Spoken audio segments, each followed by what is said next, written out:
What is going on, everyone? Happy Thursday. We're back, and I'm sorry. We took a little bit of time off. It's not because of you. It's because of me, because what we found out at this program here, Brad, Zach, Taylor Swift probably said it best first. I'm the problem. It's me. That got you to smile. Zach's in a good mood today. Zach's we come back from break, and we're not even a minute in, and we already got corny rip. It's unreal. It's unreal. Well, Back like you never left. Exactly. That's what we needed it to feel like here. And I know we missed you guys. We see it in the comments. We're back. Now, I want to at least tell you to start off this show. We are changing the days, Monday, Thursday, and our Sunday shows are coming back because it is foosball season. Football is back tonight, specifically in the NFL, as the Eagles and Cowboys kick off. We'll talk about that. But we got a big show ahead of you guys, so let me run it through real quickly for you. Well, at 3:30, we're going to have Bills legend Steve Tasker, who is doing One Bills live, and also he's been a sideline reporter on NFL on CBS. But good time to talk to him because the Baltimore Ravens are playing Sunday night. I can't get over that. Sunday night, this Sunday, up in Buffalo. So we're going to preview the game with him. 2131 is a thing. It's officially here. The 30th anniversary is this Saturday. We have a lot of clips that we will play throughout the day. Going around Maryland. Yep, we're going around Maryland with a new partner involved here with the Ryan Ripken Show. We got to get our Commanders talk, and then we'll save our Ravens talk for long snapper Nick Moore, who will join us at the next hour of the show. I think that's about it. We'll have Bolly's bets. We'll have some fantasy talk. Holy Shirts and Pants members, the league. We started and did our draft last night. And missing anything else? I think that's kind of the rundown here. And Brad, welcome back. Brad's on the show. Brad's back. Dude, I'm so pumped for football. It's Thursday. It's football. It's Eagles, Cowboys, and it's going to be an absolute drubbing. I don't know who decided that this was going to be the game we start the Ravens, Bills made a lot of sense. And I know the tradition of like starting the Super Bowl champion off in the first week, but this is just a terrible matchup. I'd have been cool with Commanders, Eagles as well. But but Cowboys and Eagles to kick off the season just doesn't feel quite like the hype machine that other matchups could have been. Well, it's because it's Dallas. That everyone thinks Dallas is Micah Parsons, Dallas, or no Micah Parsons, Dallas. This is still going to be the same outcome. Hey, I'm with you on it. I'm right there with you on this whole conversation. And I'm curious who Zach's bet's going to be tonight. Bolly's bet. We'll have to stay tuned to find out. And we'll have the correct tracker for this football season. It's a clean slate for Zach. Keep that in mind. I actually got hot at the end of baseball season. Towards the end here, I think I ended like 8 for my last 11 for baseball. We were getting hot, There you go. right in time for the playoff stretch. Getting hot at the I just, right time. I just hope that I can repeat history from last year's football season on some of my bets. Just don't overthink it. Just don't think at all. If whatever the normal Zay Flowers over 100 yards. Yep. Set at 55. Let's get 130. Okay. Oh, goodness gracious. Well, before we have Steve join us, guys, we are going to do some previews of the 2131. And as you guys have seen, we put out part 1 for the 2131 sit down that I had with my dad just a couple weeks ago. Part 2 is coming out tonight after the show. And we'll have part 3 that's going to be centered around memorabilia during the streak itself that night. That will be coming out Friday night or Saturday. So stay tuned on that one. That'll be great. But we had a chance to talk with someone that was a part of that special evening. And he's known in the football world because of all the sayings and the rundown, whoop, and the sound effects. But Chris Berman joined us earlier. And so let's play this quick teaser clip because we got to have Chris Berman react again to some of the footage from that special night 30 years ago. So, Brad, let's play that first clip.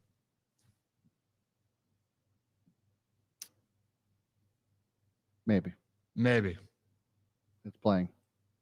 And I thought that you and I should look at some of those clips from the game. So I'm going to pull something up here from some of those moments and see if that can really jog the memory Can you see this? Oh, yeah.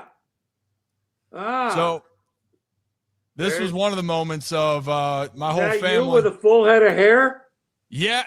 Okay. Yes. Full head of hair, Chris. Man, I was a beauty back then, but and my sister Rach and my mom. This is when also, by the way, I still find it ironic. You won the Emmy, right, for this moment, and you didn't say a word for 20 minutes. Well, the lesson there is we get paid to talk, and by Buck and I saying nothing for 20 or whatever it was minutes, we won an Emmy. There's a message in there. There certainly is. But looking back at some of this, and there's my Uncle Bill, the whole night. You see the flashing, the lights. For me, I was emotional rewatching this the other day. What were some emotions that you, looking back at that, come to mind? Well, and a lot of them have come, obviously, when you take a step back and look back at it. I need to wait 30 years to think about it. But even that night, you brought up that Buck and I were, and there's Joe DiMaggio. Like, I'll never forget that Joe DiMaggio was representing Lou Gehrig. We can talk about that. Well, there he is. So I'll tell you this, and then I'll answer it. There you are. You're looking good. Thank you. But Joe DiMaggio, they had a ceremony after the game, and he looked up and said, "My teammate Lou Gehrig is looking down now, and I know he would be thrilled and so happy to see this moment." Joe DiMaggio speaking for Lou Gehrig. Whoa. So that's just one of the pieces there. And I really enjoyed that today, Brad. And Zach was here earlier with me. And it's crazy. Zach wasn't born when this happened. So I said, Chris, we got to do a good job so Zach can understand. And, I'm biased here, but I thought it was just really special. You could hear him still remember it like yesterday. And the word he used, Brad, was goosebumps. Yeah. He still gets goosebumps when he goes and watches that moment. Well, and we talked about this with Chris, maybe 8 months ago or so, sometime in the wintertime, we had Chris on again, and he said it was the highlight of his career covering this game, and went into some detail on that. So, it's a special moment. You and I, did some really good things with your dad on that interview too. So I'm excited for everybody to see that. It was a lot of fun to just kind of be a fly on the wall as I was, shooting cameras around and that sort of thing. But the whole moment will be cool. I think it'll be emotional for a lot of people, obviously you and your family too. But it was great to have Chris back on to kind of recant everything. Oh yeah. And there's a lot, and we got to figure out how we're going to put that all out, because Chris Berman making his little sound effects. Spoiler alert, he might have one coming up here down the stretch. So stay tuned. And yes, we're going to preview part 2 today as we get ready for September 6th. And we hope you guys enjoyed part 1. On a personal note, you guys know I love my family, but when we started all of this, I said, hey, get the hell out of here. No offense, not that I don't love you, but beat it, because I wanted to try to forge my own path. And I wanted to see if people would like what's going out here for me, for us, not because a guy went and accomplished so many things as a player and people love the Ripken name. Now, hey, you love the Ripken name. Hey, power to it. That's my name. I like to say it's my name just as much as it is his name. And Cal Sr.'s name. It's all part of the lineage. But in all seriousness, I wanted to wait for a special moment if my dad and I were going to sit down in this studio and talk shop. And not just talk shop, talk about a moment that we'll never witness again. I really don't think we're going to witness this again. So it was really special, and I hope you guys enjoy, and I hope you see a different side of not only my dad, but myself, and what else really kind of happened behind the scenes, the thought process here at the Ryan Ripken Show. So if you're new to the channel, though, hit that like and subscribe button. Ryan Ripken Show. We do this live now on Mondays, Thursdays, and Sundays. Tentatively right now, new scheduled times are Monday and Thursday, starting at 4 p.m. Yep. Trying to push it back a little bit so we can get more of the band in here together. So B-Rad can be here. Zach, it didn't matter. We're just going to throw him into the fire anyway. He'll show up no matter what. Yeah, just tell me when and where. Yeah. I'll be there. We're proud of you for that. The studio pup will be here. And then Sundays, get up with us on Sunday morning. We're typically going to go 9:30 to 11 roughly, because we don't want to take it up till we're not a pregame show for what's happening. We're looking to have some fun, get you ready for your NFL Sunday. Now, this Sunday, we will be going live at 11:30 because we'll be up at Hollywood Casino at Charlestown Races in West Virginia. I feel like we nailed that. That was a good surprisingly good for Solid. having a week off. No rust. No rust there. 0. But Hollywood Casino, we're going to be up there for week 1. From 12 to 4, we'll be up there for the early slate of games. We'll be live starting at 11:30 right here on the channel. So we look forward to it, guys. We look forward to seeing you. And, hey, how you doing? Right now, still waiting back on for Steve Tasker. I know he had a show going on, so hopefully that's still all good. But, guys, it is football season. Yeah. The Ravens are playing football on Sunday. Hell yeah. It's crazy. The Commanders are playing football on Sunday, and I realize we got a big Baltimore group, but a lot of Orioles fans like the Commanders. These two teams are supposed to be good. I mean, really good, I'd say, arguably. Chris Berman even said it in the interview, Zach. Ravens, on paper, he's a big Ravens guy. He's a huge John Harbaugh guy, too. Yeah. Huge John Harbaugh guy. So huge organization guy. Yeah. He loves himself some Ravens organization here. That's for damn sure. And here we are, just like that, in the blink of an eye. And it's going to be Jalen Hurts tonight for the Eagles as they try to repeat against Dak Prescott and the Dallas Cowboys. First time head coach to Brian Schottenheimer, by the way, tonight. Yeah. We have a coaching debut tonight on the national stage. And I'm just really curious how many points that Jalen Hurts can put up for fantasy purposes. That's just I'm curious on that. We'll save the time on that. But this is the one time of the year, Brad, everyone has hope. Even if you know your team's not supposed to be good, yeah, you have a little bit of hope. Unless you're in Cleveland. The Brownies. Yeah, you were right on with that. We were right on the same wavelength, except Joe Flacco is going to be the starting quarterback for week 1, obviously. And we talked to Joe earlier this year. So that'll be a fun moment. Is there anything you guys love when football gets going? You know, is it the tailgates? Is it the stressing about who you're putting in your lineups? This maybe could be a good poll too. This is what I'm stressing about right now, actually. About who you're putting in your lineup? Yeah, we can get into that later, but I'm actually looking at it right now because suddenly it hit me when we were like, yeah, football back tonight. I was like, oh, I got to make sure my lineups are set. I mean, just while you're talking about that, drafting 8th is literally the worst position to draft. Yeah. For fantasy football? For fantasy football. Drafting 8th in a 12-team league is in 12, yeah, you're done. That's horrible. Absolutely. You just have no advantage anywhere in the draft. 0. Every time I had a guy on my sites, literally the pick before, or at least 1 or 2. Very upsetting.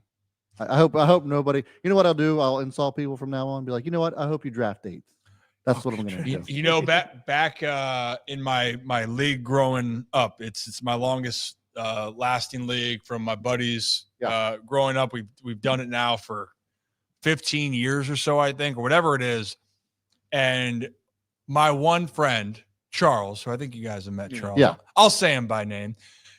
It was funny when we had like a draft randomizer or picking out of a hat or whatever it would be. He never would get a pick higher than 8. And usually he got the 8th pick. So much so that we nicknamed the 8th pick just the Great 8. But it was kind of directed at him. Like, oh, you think you're getting a high pick? No. You have a date with the Great 8.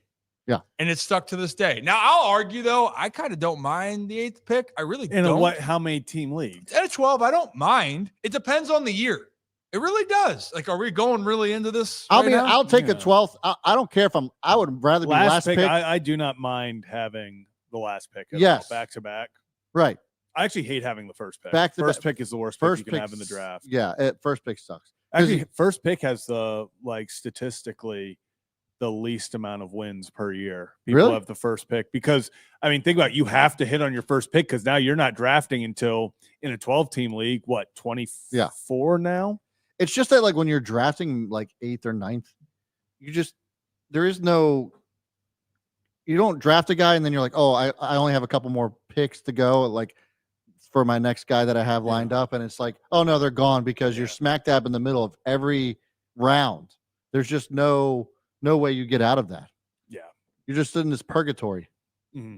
Yeah, because you're too low to get that big difference maker. Really, outside the top 5, you're not getting a guy who's head and shoulders. But at least when you're last or you're 11th in a 12-man league, you're going to get some sort of back-to-back, action there. Whereas if you're smack dab in the middle of a draft pick or lineup, you're just like I said, you're in purgatory. It's annoying. Very annoying. I like having the variety, you adapt to the situations. Oh, yeah. You don't like it. It's you don't a typical like it. Rip response. You don't like it. You play better, Yeah, I hear you. Your whole starting lineup. I'm not saying that I won't play better or that I won't destroy this league. I'm just saying it sucks. Okay, duly noted here on the Ryan Ripken Show. But we can talk about that all at a different time here, guys. We can talk about the successes, the failures, and everything in between. But it is football week. And, yeah, fantasy is for fun. But the games that are going to actually matter on the field, they start tonight. And in Baltimore, the first one starts on Sunday night in Buffalo, which I am bummed I can't go to this game up there. Yeah. Because I love Buffalo. So I guess as a consolation, we're going to have someone that has some ties to Buffalo, legend up there. Hear him on One Bills Live as well. And he's been around. And Steve, when you're ready, you just let me know. And we can rock and roll. But that's my my goal is we can still feel like we know what to expect up there. You guys haven't been to Buffalo yet, have you? Nope. No, I've not. Oh, man, you are missing out. Steve, just give me a thumbs up when you're ready to rock and roll. Perfect. So, guys, let's bring on Bills legend, Steve Tasker. Hey. Steve, how you doing? Can you hear us? Oh, Steve, can you hear us? I don't think he can hear us. He gave us the thumbs You up. can't hear us? Steve. What's up, guys? There we go. Yeah, of course. I appreciate you taking time. I hear you. I hear you. Can you not hear me? Oh, now we're starting to get you. Sorry, it's a little delayed. Damn.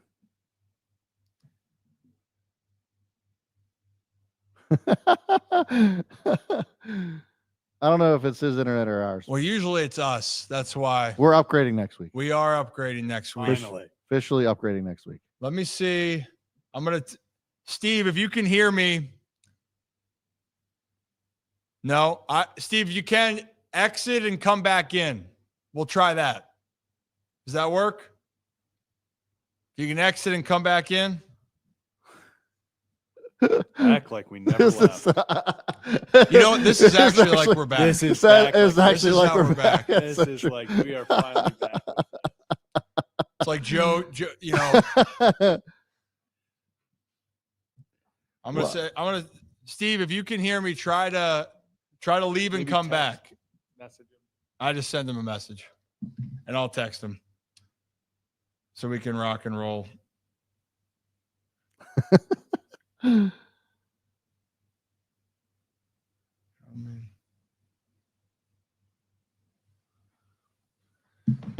fun time. Yeah, hey. But, you know, it's a part of the show. Hey, that's live TV, baby. It's a part of it. It's a part of it.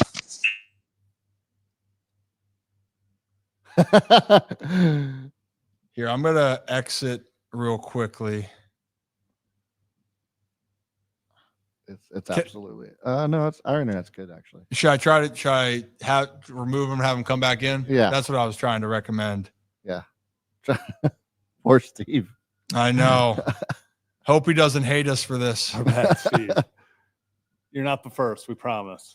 I just kicked him, so he should be able to come back. Okay, cool. So we'll try that again there. Sorry for the commotion. As you guys know, we like to roll with the flow. It's all good here. Yeah, I mean, look, we do have issues sometimes, but our speed's actually really good. Yeah, typically, like Taylor Swift would say, Zach, I'm the problem. It's me. Am I right? Can't double down. Oh, I'll triple down here. Double down.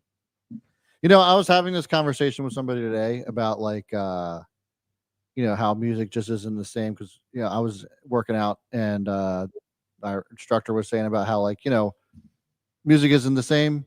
And a lot of artists now just like sample music from previous eras. Yeah. And it's like, who doesn't? Taylor Swift. Taylor. One of the few that still plays real music. Yeah. People let the haters hate. Let the haters hate, but she doesn't sample shit from anybody. She's rocking and rolling. All original. And let's see if Steve's ready to rock and roll. Take two. Steve. Can you hear us? I hear you. Can you hear me? Yeah. Yes. I'm like, man, usually it is us as the problem. So usually, that's what you get for having an old guy on. I don't know. We just we had Chris Berman on earlier because in Baltimore right now, Steve, it's kind of a hectic week. If you're a baseball fan at all growing up? No. Yeah. No. Me either. I am not a baseball guy. Hey, me either. But in Baltimore, they're celebrating something. This guy played a lot of games on Saturday in a row, broke Lou Gehrig's record. And so we were going through it earlier with Chris. But Steve, for those that haven't been to Buffalo, I was trying to explain this. I absolutely love Buffalo. I don't love maybe the freezing cold weather at times, but the atmosphere and the people there are incredible.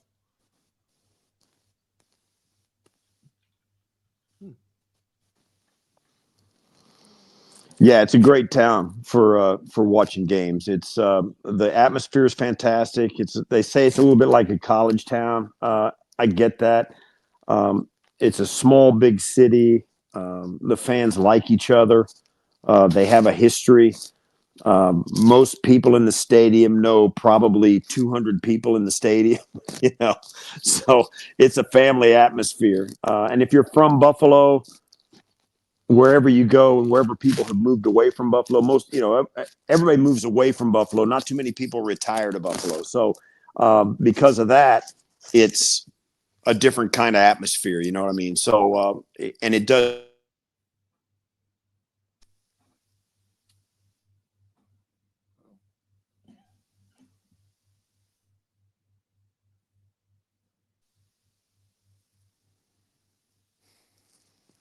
Did we lose him? Oh, I think he's back. Are you back, Steve? I am back for a hot minute. Yeah. Yeah. But I'm right there with you on Buffalo as a whole. I even remember I went up for the playoff game. Good memories for Bills fans. I had some great memories. Just not the end result wasn't ideal, but it was a hell of a game. The people there treated me tremendously. I went down to the Pinto tailgate and I had my food. I had my pizza. I had some beverages to keep me warm. And I wish that I could be up there again. But one thing I wanted to ask you then, Steve, with everything coming up and you being so entrenched, I thought you'd be the perfect person to ask is a city and a team like Baltimore and Buffalo, the city kind of revolves around. What is something that maybe people wouldn't know about this Bills team that maybe you can explain more of why there's that connection and why there's so much hope for this team to try to break through this year and try to break through and go past the Chiefs, the Ravens, and the rest of the AFC gauntlet? Well, Josh is one of the great players ever. I mean, he's an all-timer. They've got a really good offense. Their offensive line is good. Nobody has scored more touchdowns in their career through their first 8 years than Josh. And Josh is just getting into his 8th year. He scores a ton of touchdowns, a ton of points. Yeah. Because of that, they always have a shot in any of these games. Same thing with Lamar. Lamar is in that same boat. They're all-timers, these two guys. They carry the kind of the franchise and the city on their back a little bit. but both of them have been given great rosters to be a part of, right? They got great organizations behind them. At this point in history, it hasn't always been so, but at this point in history, the Bills have a fantastic organization, a lot like the Ravens have had for so long. Yeah. They just do a lot of things right. They're always going to be right there. And the Raven fans can relate to this, just like the Bills fans. It all comes down to playing well on that last day. Yep. And that's what you got to do. You got to find a way to win that last game. The Ravens have done it a couple of times. I mean, I was there when they beat the Niners in the Super Bowl. The Bills, I was a part of those teams that never got it done on their last game, right? Mm-hmm. And both these teams, even with these all-time quarterbacks, have been there right on the doorstep, and that last game gets them. Yeah. You just have to get the ball to bounce your way. You have to make that last play. All those games are coming down to one possession. I imagine this one is going to do the same. But this is a team that is ready for it, just like the Ravens are. I'm 1,000% sure it's not the only time these two teams are going to be on a collision course this year, from opening day to probably till the last day, maybe the championship game, maybe divisional round, maybe wild card, who knows. These teams are going to meet again later on, and it's going to be another tussle. It's just too good not to be right there at the end of it. I am in full agreement. These teams, it almost seems like a foregone conclusion that they're going to be playoff bound. Now, they got to go play the games, and they got to stay healthy enough. Specifically, you mentioned Josh Allen, Lamar Jackson. They're on the field. Those teams should be in the dance. If they're not, right, well, things are going to get a little bit hairy. But, Steve, do you mind then touching on, you mentioned about falling short, or that the being good at the last moment, right? And you mentioned, obviously, the Bills have had some heartbreak in the franchise's history. The Baltimore's narrative, at least in the Lamar Jackson era, is they can't get over the hump to win that big game. For someone that's gone through those tough moments, what do you think is one of the biggest challenges to try to fight off the narratives, and try to get out of your head so you can continue to try to push forward? Well, first of all, you got to know every season's different. The team's going to be different this year. Certainly the major players are going to be the same this year for the Ravens and for the Bills. But that last year isn't this year. And the team you played last year is going to have some changes on it as well. You're going to get another chance at it. Never stop taking your swing, right? If it was what fans think it is, all these players that, all the players that I played with that were on the first Super Bowl we went to would have called it quits and never gone to the next three, So you got to keep taking your swings, and you got to play as well as you can play, as smart as you can play, as hard as you can play. And, one year you just got to have faith you're going to break through. You never meet bad teams when you get to the final tournament. You're always going to play a really good football team. You got to be ready for that. You can't shy away from it. And even if you go in and you get embarrassed, I've been embarrassed on my share of big games. Mm-hmm. That doesn't make me shy away from the next opportunity. Because we've embarrassed my team's embarrassed a lot of people, and when they played as well, sometimes you just got to keep going. Yeah. That's what you sign up for when you do this, and you get paid to do it. It's a lot of fun, and that's part of the proposition, man. That's part of the transaction. You got to take what comes, no matter what. I think that's a good way to describe it. You gotta take all of it, right? Good, bad, and the ugly. And, one of the narratives, and you're saying about how do you get by it, one of the narratives for Baltimore is Mark Andrews is coming back up to Buffalo. First games back since the playoff game. That's his next game he's stepping on the field, and everyone remembers then the 2-point conversion opportunity that came and went, what could have been. And that was really hard for him. And I always feel for that. So, Steve, my background, baseball, and being around in that locker room, I know how much it weighs on players mentally, and I appreciate you talking about all of that, because that is a psychological game that guys got to get over, but no one's going to feel sorry for you. No one's sitting there saying, oh, I'm sorry, Mark or whoever, sorry about your shortcomings. What's the encore? How do you figure it out moving forward? Because no one wants to hear about, oh, woe is me. It's how do I fix the problem? And That's Right. one narrative in Baltimore that I'm curious to see.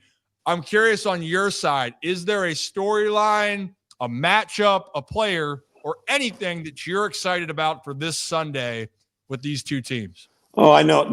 Both these offenses are unbelievable. I mean, the one with Lamar put up, those tremendous numbers last year. They had a phenomenal year offensively, and so did the Bills. You go back to the 90s, everybody always talks about those old teams with Jim Kelly, Thurman Thomas, Andre Reed, all that, Bruce Smith, and how that K-gun offense they used to run way back in the day, how great it was. This offense last year for Buffalo outscored that offense by miles. These two offenses were just a blast to watch play. They had it going on. Derrick Henry and Lamar, Zay Flowers. They've got some dudes. Mark Andrews, likely. All those guys are really good. And the Bills with this all you can eat, everybody eats mantra where they just spread the football around, and they're an impossible team to keep a lid on. Josh does a great job of it, and Josh is a threat like Lamar is. So these two offenses are really going to be fun to watch, I think. And for Baltimore's part, I wouldn't be surprised if, a staff like John Harbaugh has and the way the Ravens do business, you make Mark Andrews the centerpiece of it, man. Give the guy a chance to score 9 touchdowns, right? Just exercise those demons. That you've got at least one guy on. If you're the coaching staff, you've got at least one guy on your roster that's got it in for this team, for this Buffalo team. You want to exploit that. Give that guy a chance to make everybody forget.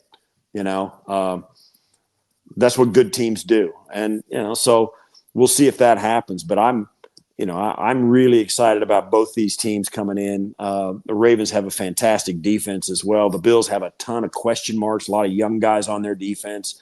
That's going to be what I'm watching, early in the early going too of this is how they're going to match up with this Ravens offense. They got a lot of guys they just do not know about yet on the Bills side of it. So we're going to have to wait and see. But, as far as offensive football, this should be a really fun game to watch. It should be. And the preseason's changed. So sometimes you feel, are the offenses going to be stuck in the mud to start? That's one thing I'm curious on. But you're right. As far as talent on the field for both these teams, it's the reason why it's a Sunday night game to start the season. It's a premier matchup. Part of me wishes it was later on in the year where these teams are playing maybe at what they think is their best, but it's still going to be one of the best games on the market. Before I let you go, Steve, I'm curious for all the memories and you being around professional football, what's one of your then favorite stories going into a season, whether it's what happens on the field or not? Do you have anything over the years that always sticks out to you? Well, it's the same thing we talk about at every opening game, particularly here in Buffalo. This is going to be the final home opener in this stadium that's been a part of this city for 50 plus years. And this is the final home opener. And I walked down the tunnel a number of times for, 11 of them, I guess, or 10 of them. It's special opening day of this league. The NFL is as well a run sports league as there is on the planet. The anticipation is off the charts every year. The fans show up big time, particularly in a town like Buffalo, where it's a big part of the heritage of everybody who lives here. And it is special walking down that tunnel when you've got a really good football team and expectations are, you should be in the hunt for the Super Bowl this year at the end of this season that we're starting right now. That's a lot of fun. And I know Baltimore's feeling it as well as the Bills. Kansas City's probably feeling it. Cincinnati's probably feeling it. There's Denver, some of these teams that are on the doorstep are probably sitting there going, okay, this is it, man. This is our year. Let's go. There's something special about that. I was on that team in the 90s that went to 4 straight. There's a couple of those seasons where we thought, okay, we got to get back. Let's go. And there's nothing like walking down that tunnel on opening day and a crowd like that, particularly in a primetime game. Mm-hmm. That's worth getting your head caved in every week or every other month or whatever, however many games you want to say. It's worth taking the risk of getting embarrassed to go out and experience a game like that and a walk like that, to go out and run out on that field and cover kicks like I did, or catch touchdowns or throw touchdowns. Moments like that make it worth it. Yeah, we said the good, bad, and ugly, and that can be in so many different phases. And yeah, you can get your ass kicked out on the field too, figuratively, literally, mentally, emotionally. But there's nothing like those moments, and I think that was very well said. They say in Maryland, Steve, crab cakes in football. That's what Maryland does. I guess it's wings and football and people. I don't even know what would the phrase be in Buffalo. It's not my best deck. It's at this point of the season, at this time of year, it's football and wings, not wings and football. Okay, you know what? I appreciate you correcting me on that. By the way, these guys haven't been to Buffalo, haven't had a chance to try the wings. Like, they're the real deal. You guys got to come up. You should come up for a Buffalo home game, and a game like this would be great because they'll be tailgating from morning all the way through the day, all the way till night. It's a festival up here, and everybody's welcome. Believe me, you don't have to worry about wearing your Baltimore jerseys or anything. You'll be welcomed in and fed. I should have sent you next time. I have all the photos. I was in it last year when it was freezing cold in the playoffs, all in purple. I was with Pizza Pete at the Pinto tailgate and just having a time. It was a blast with those people. I'd like to come when they're not playing the Ravens, though. That'd be great, Steve. Yeah, that's a little better when you don't have skin in the game. Yeah, so we can all be, I can when Shout gets playing in the stadium, and I can just really embrace being a Buffalo fan. So yeah, it's fun. We'll make that work. Steve, make it work. Where can people find all the rest of your action? I know you're on X, you're on One Bills Live, but just people that don't know. That's it, man. I'm on Post Game Live with the Bills too on their website. But we have a radio show here in Buffalo on WGR Sports Radio 550, 1 to 3 every day.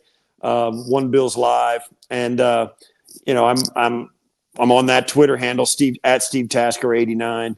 But for the most part, you can catch me on the air or on the Odyssey app every day, 1 to 3, or you can re-rack us on the pod stuff. Awesome. Well, Steve, appreciate you hanging with us with the technical difficulties. It's like usual. It's user error. It's you get when you have old guys on your stuff and you have technology, you get what you pay for. Steve, when you were having the trouble, Brad and I were looking at each other, going, "This. We've had issues of our own internet here, and we're supposed to have it all figured out."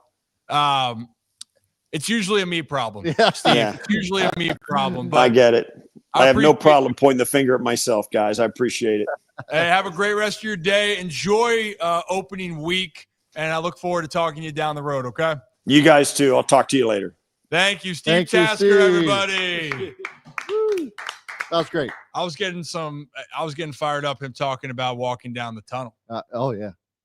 I think that's one of the coolest things when you get to sit there and look out at what the NFL means for so many people, even for the players. It is crazy to think that, that stadium's been there for 50 years and now it's their last opening game. Yeah. It's pretty wild. And it is an older stadium. Like, obviously you go up there. Yeah. But I loved it. I wish it was a better result for the Baltimore fans and for the Ravens and all that.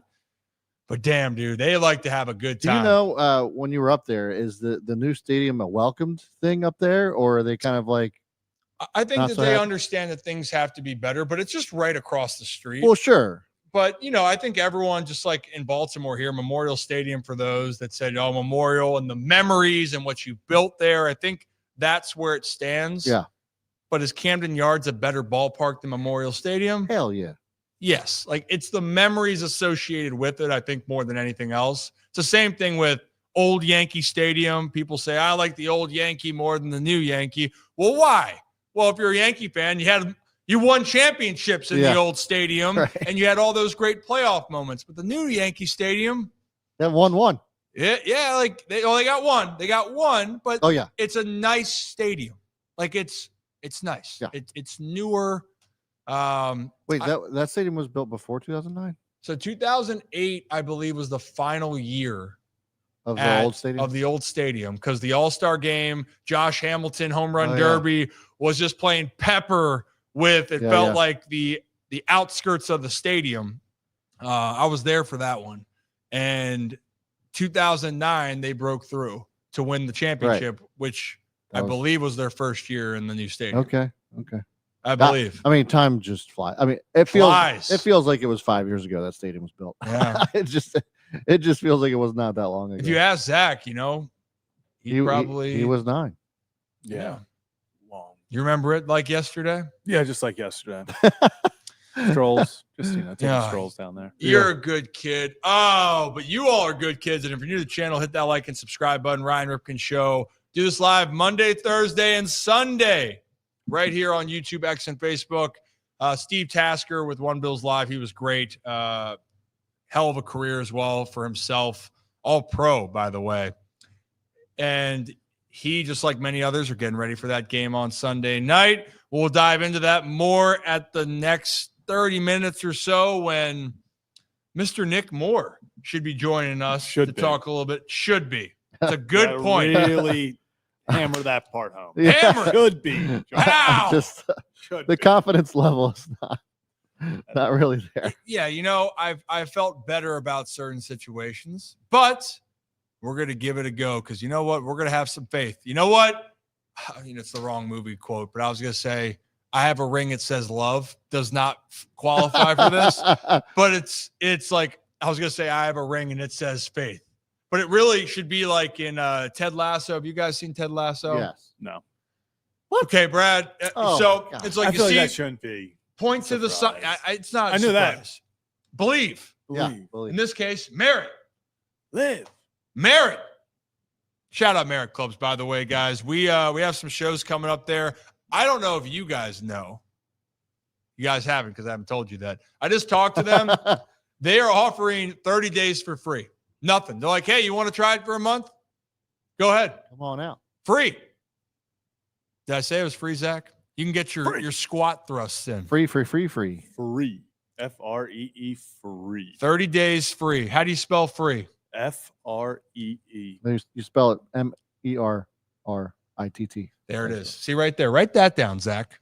That's how you spell that. Write that down. It's marketing at its finest, Zach. It's right there. We'll get you learned. We'll work on that. You know how do you spell free, Zach? I don't know. Okay, we're gonna have to work on this. This is tough here, but shout out Merritt Clubs. It's been great. And actually, guys, since we are gonna navigate our way through the show here, and we do have multiple things going around Maryland at the moment, because guess what? The Commanders technically are in Maryland. We know where Baltimore is. Well, Commanders are going to be in Maryland for at least a little bit of time until they go back to D.C. But Baltimore, get them out of here. But Baltimore's got a big week coming up here Saturday, obviously with the streak. But let's go around Maryland here with our new partners, Next Move Charm City and the Loan Depot.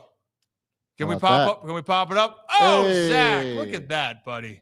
Hey, well done right there. Thank you. Hey, you know what? People had doubts that he could put a graphic like this together. There it is. There it is. Notice how, all the logos are where they're supposed to be. They are geographically accurate. Yeah, is that correct? As close to without having them run into each other like the Orioles. Like obviously the Orioles and Ravens are like technically on top of each other from this view, but aesthetically it wouldn't have looked as good. It wouldn't have been the same. Same with Maryland and Washington. It's probably a little closer, but they were like on top of each other. This is Ryan's analytical ass getting in the way of this thing. Yeah. Yeah, that's me right there.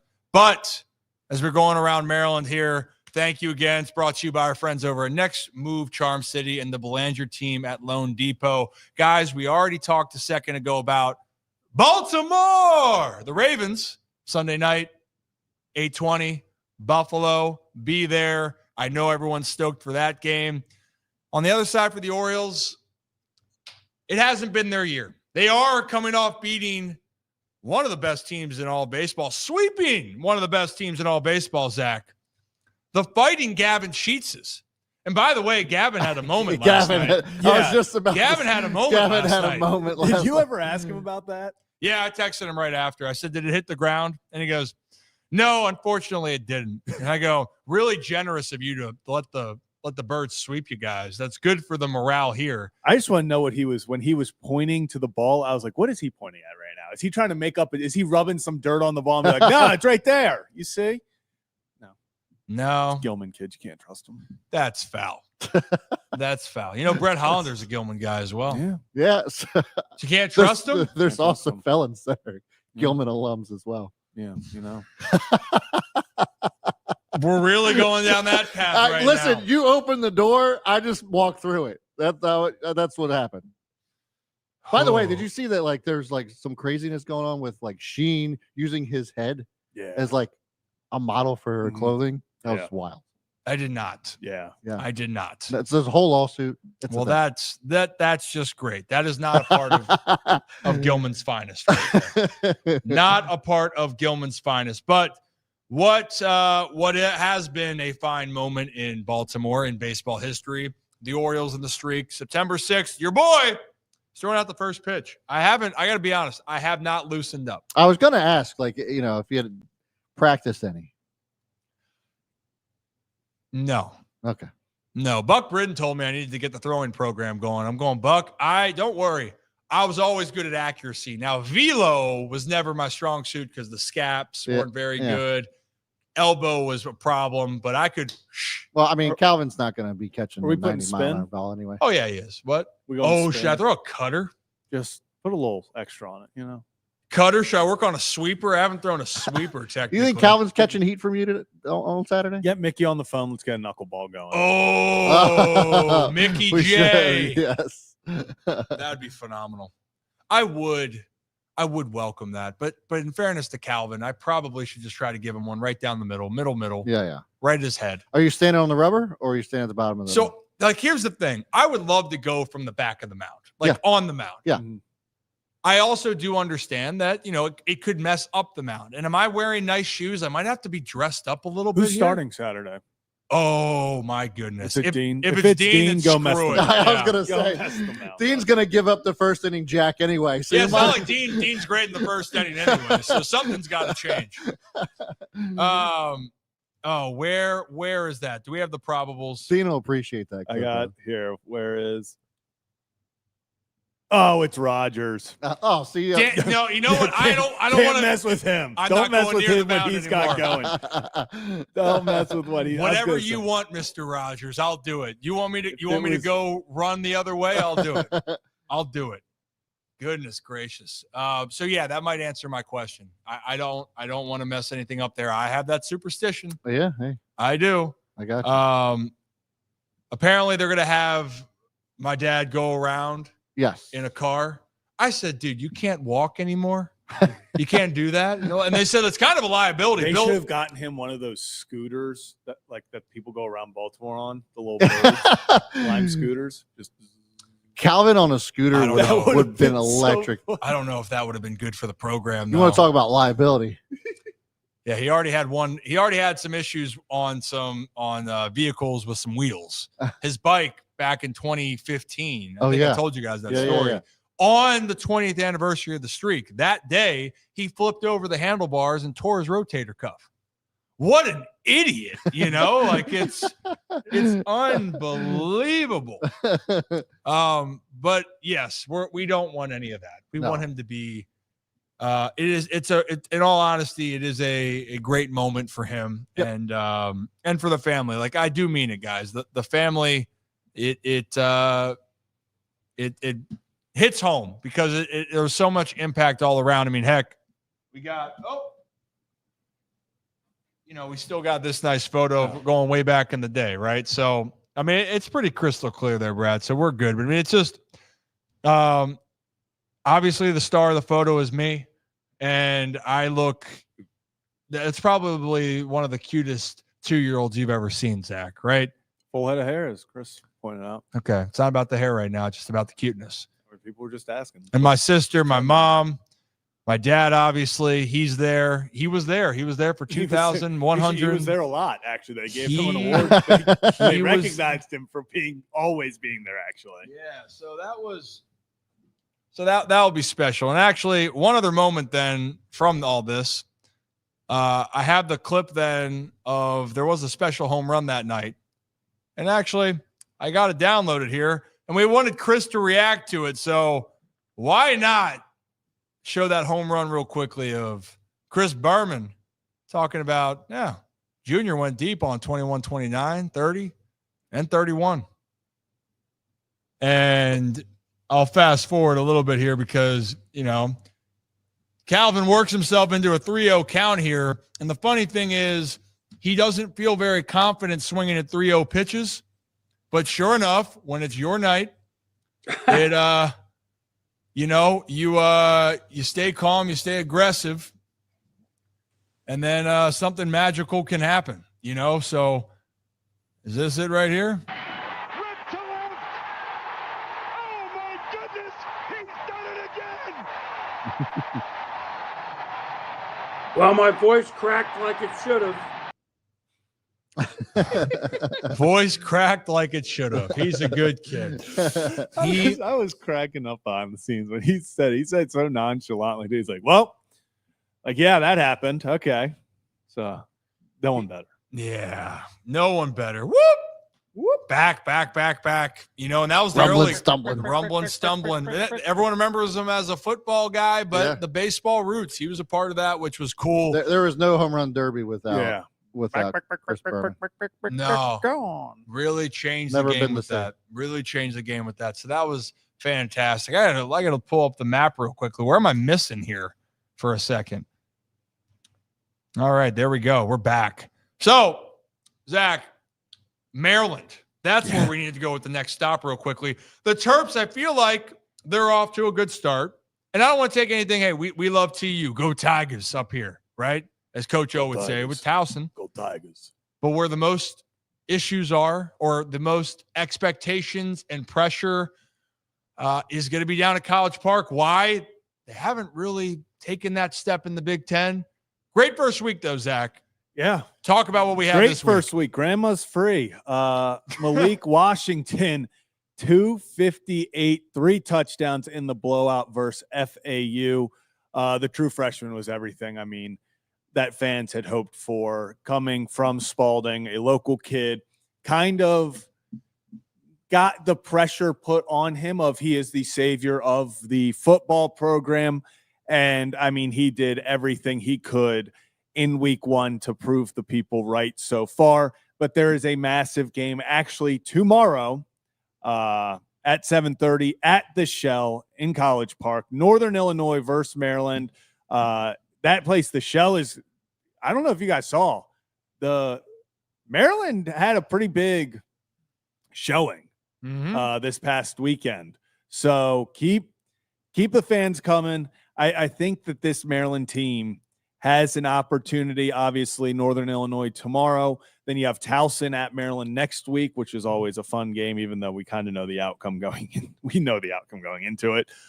Then you get some more fun. Maryland at Wisconsin. Billy Edwards Jr., who was Maryland's quarterback last year, now at Wisconsin. Washington comes to Maryland. Nebraska comes to Maryland. So UCLA, Maryland goes to UCLA. There's a chance going into November, Maryland could be positioned pretty well. And I think this is, it's still a young team. A lot of the big stars are younger players right now, especially Malik Washington, kind of the centerpiece of this new look Terps team. But this team's going to be fun. So this is going to be a fun team to watch throughout the season. I just hope that they can keep it rolling and we don't have a usual Maryland starts out 4-0 and then suddenly it's December 30th and you're like, oh wow, Maryland's 5-7. See, this is exactly where we are at every year to start the year. The optimism that if they do what they can by November, they're going to be in a good position. And we had this exact same conversation last year. Literally last year. I feel better because Malik Washington, obviously the 5-star quarterback, the guy who's, the quote unquote next face of Maryland football, hopefully next legend of Maryland football.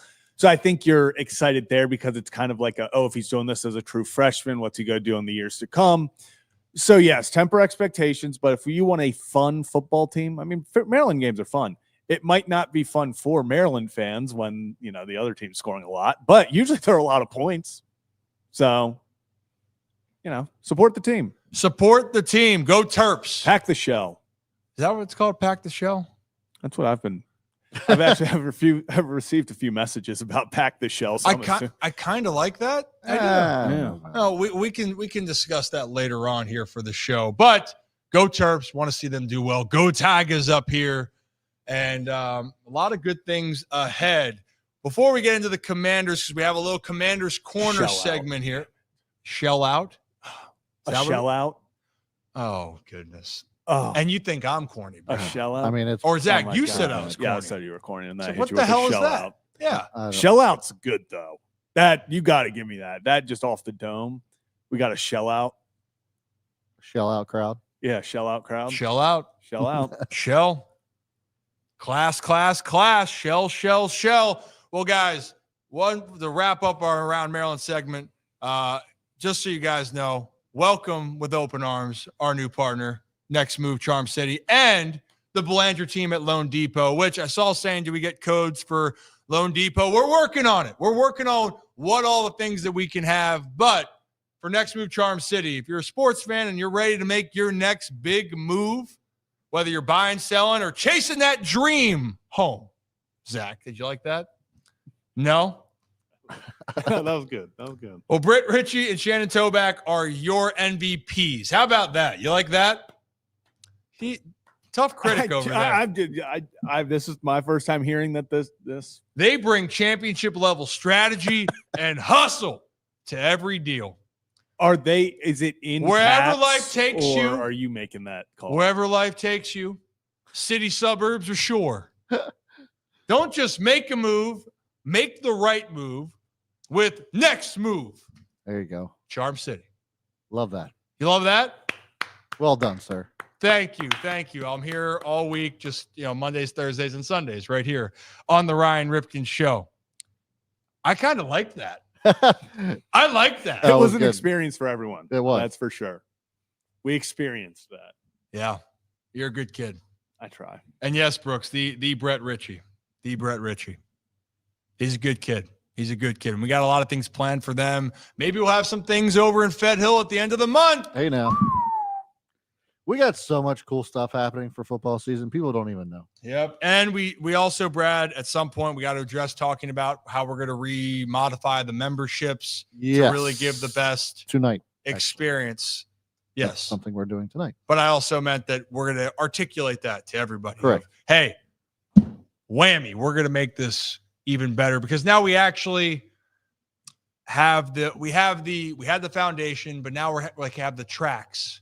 And now we just got to put the train on the tracks and let it go. It's not a what is it? It's a retool, not a Yeah, we're not rebuilding. We're not rebuilding. We're just retooling. I feel like I've said that a lot about the Orioles this year, specifically. That's why I said it. Yeah, I'm rubbing off. Hey, it's all in front of us. Yeah, everything was right in front of us. Shout out Aaron Boone. I just want I would want nothing more Super to have Aaron Boone over here just to talk about it's all in front of us. I mean, everything is just right in front of them. If the Yankees can just simply have all their players finally show up in October and have one of the worst bullpens in baseball since the deadline completely turn it around, it truly is all right in front of them.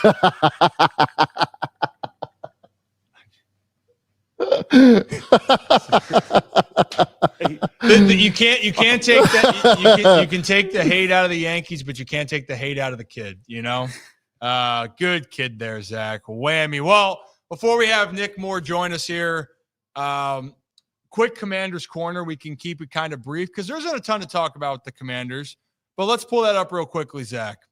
Whammy. So a little Commanders Corner here. Look, we know that they got a lot of expectations. There's nothing new there. Right now, Jaden Daniels talked, Zach, about year 2. Can you pull up that clip? Because that's really the only thing is, hey, Jaden Daniels, what do you think about going into this next year? It's kind of self-explanatory, but let's hear from you real quickly. Where did it go? I got it. Nope. I would probably just say a year under my belt to know what I'm getting myself into with the week 1. Last year I didn't know what I was getting myself into. So first game, didn't know what to expect, but now you go out there, you have a routine, preparation, and consistent. So it's different. So that's shout out JP Finley for the video credit there.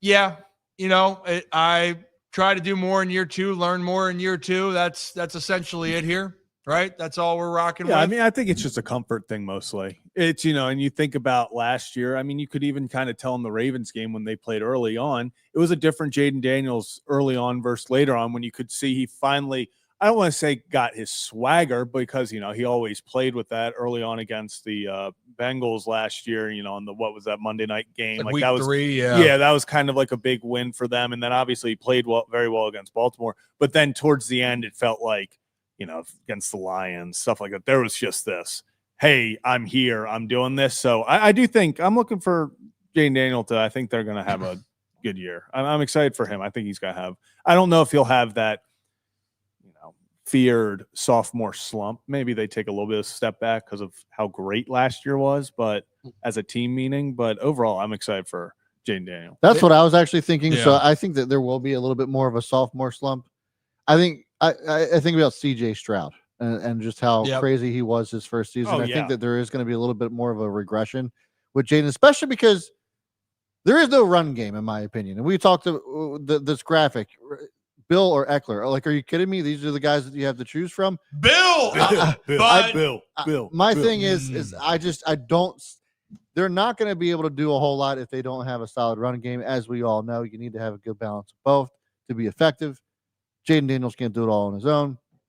I just don't see them being or having the same type of electric season as they did last year. Yeah, there's a lot of expectations, and I think that's a great conversation to have about CJ Stroud. Why? Because everyone thought that he was going to jump into being a top 5 quarterback off. He was like one of the most year. bet MVPs last season. Yeah, prior to the season, just because of the odds and what everyone thought he was going to do. No doubt, and I still haven't changed my opinion on how I feel CJ Stroud is as a quarterback.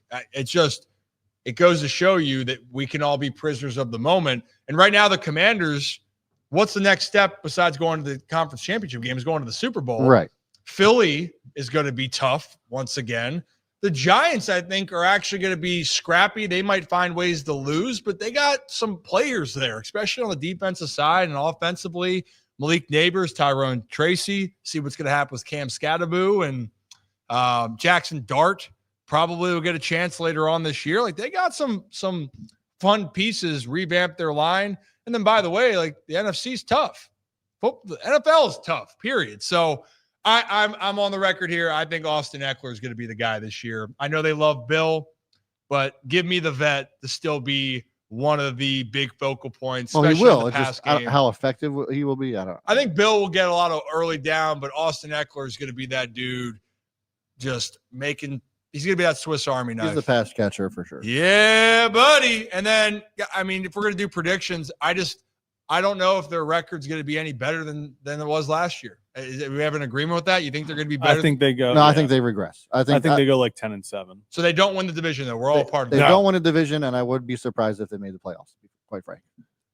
You know what? And I don't think that's that bold. I think that's the worry. I still think they will make the playoffs, but this is what they're going to have to deal with of what's your encore. Yeah.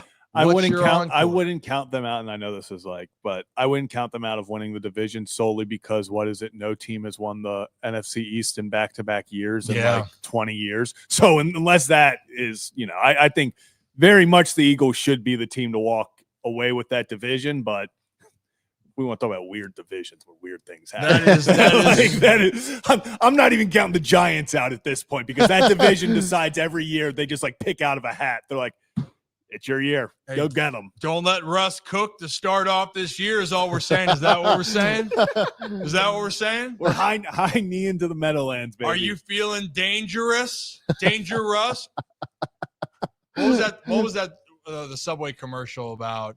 You ever done anything dangerous? No, oh yeah, but he's like, you ever do anything dangerous? And then he's like, weirdest commercial. That is dangerous. We should reenact that. You know what? We have a. I mean, I obviously was a childhood actor doing those commercials. As you guys know, you and Rachel. Yeah, but we also have another actor now, part of the Ryan Ripken show. We do, but he still plays football at the moment. It's his second career, so maybe it's a good time now that we bring on friend of the show, friend of the program. It's been a long time since we've had him on the Surprised you program. know how to click on the link. I am a little shocked that he's coming back.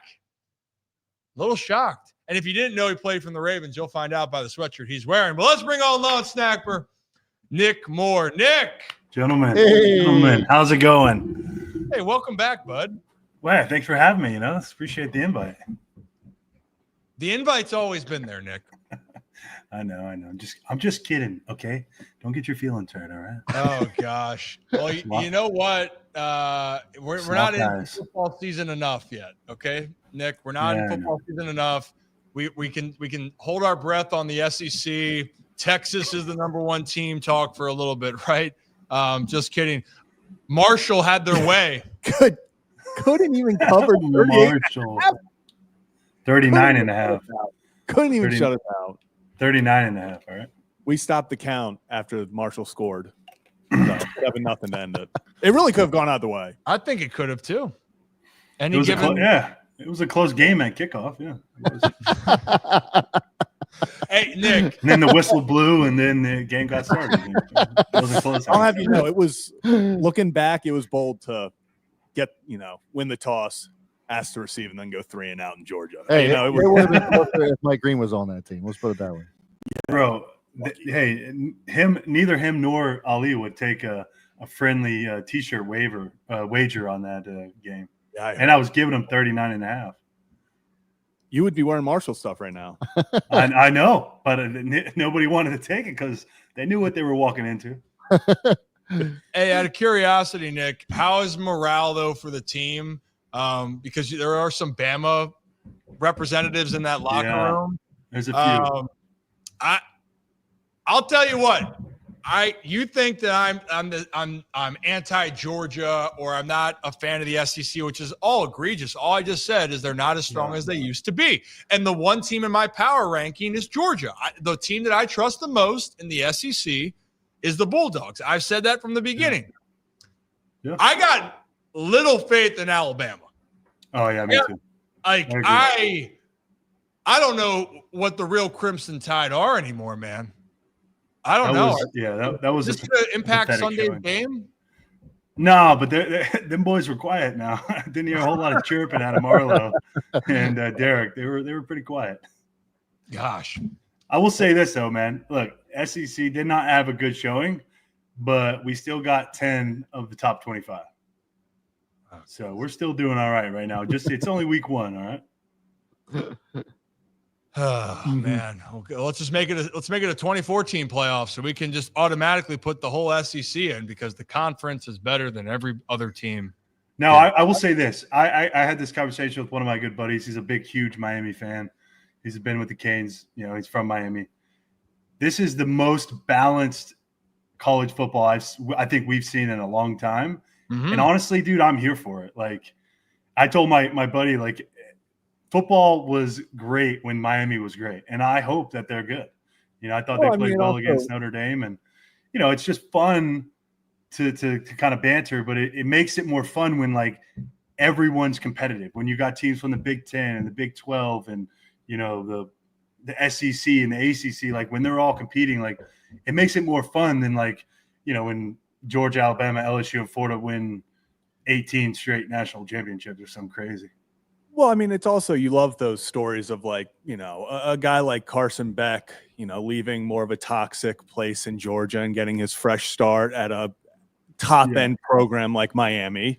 Yeah. So it's it's those stories you look forward to. Yeah. He played good, man. He did. He played great. Oh, goodness gracious, Nick. Well, we could talk all about this until the cows come home, but congrats to your Georgia Bulldogs. Hey, congrats to you, buddy. Through training camp. Yep. And we made it to week 1. Week 1 is tonight. It is. But obviously you guys are busy on Sunday night, going back up to Buffalo. We had Steve Tasker on, former Bill for all the years, been in the media game for a long time. He says there's nothing like opening day. How do you feel first day, season starts? You got to have your juices flowing a little bit. Yeah, I mean, I was actually having this conversation earlier. Like, this game, you kind of mark it when the schedule comes out in May. this is like the moment you're looking forward to. And it feels like it takes an eternity to get here. It takes so much work, so much preparation, OTAs, mini camp, summer break, training camp, preseason. There's so much that goes into getting to this point. And now that we're here, it's like everything kind of feels like a blur, in the past. And it's so exciting. Obviously there's a lot, every game in the NFL is a big game, but after what happened last year, obviously there's a little bit of extra going on, especially going back to Buffalo. So I'm excited for this, man. The first game of the year is always, the one you're most anxious about, because you got to go out there and people talk all the time, it's like just go out there at first play and just hit somebody really hard, and it kind of knocks like that anxiety right out of your body. So get you going, and it kind of reminds you like, hey, I can still do this. And so I'm excited to get out there and get going. I think it's going to be it's a great place to start the season, man. Tough environment against a really, really good football team, reigning MVP. It's going to be a lot of fun, and I cannot wait to get rocking. Yeah, back to the scene of the crime as well for a lot of fans, for the team. And what I mean by that is it has a lasting image. And I'm happy for you guys to get this one even out of the way. When the schedule came out, or before the schedule came out, you knew the Ravens were going back to Buffalo. I'm kind of glad it's week one. And I got to tell you, man, I'm so happy to see Marky Mark go back out there and get action. Obviously, likely he's not expected to play, right? That's been the reports, and tremendous player, but I got full faith in Mark. And Steve was saying the same thing today. He's like, no better time as a player to get right back on the horse, right back where you could be.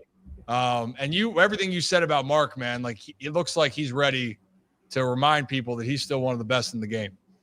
Yeah, I mean, I feel like we had this same, not this exact same combo, but there was that talk last year early on. Mark wasn't producing at the levels that, he was expected to produce at, early in the season. Then he goes on and leads the team in receiving touchdowns. And look, he had one play, he had a drop earlier in the game, and then he had the 2-point play. Everyone's talking about the 2-point play, man. That's just football. Like, guys trying to make a play, stuff happens. That's just part of the game. And, Mark, he's probably beating himself up, but I hope we go first play, give him the ball. I from my personal, I'm like, just give 89 the ball and let him work. Let him do what he always does, man. That guy, he's a rock. He's one of the best players we have on our team. He's been, a staple for the Ravens for a long time now. And I know I'm excited for him to get this out there. I know he caught a lot of slack, and he undeservedly so, because he's a great player. We didn't have our best stuff in Buffalo in January. So, as a team, we're looking to bounce back from that and answer, some questions that we left out there in January. So it's going to be exciting. And, I can't wait to watch 89 do what 89's always done. Yeah. Exercise the demons for the Ravens going up to Buffalo. Zach, you got a pregunta? Yeah, Nick.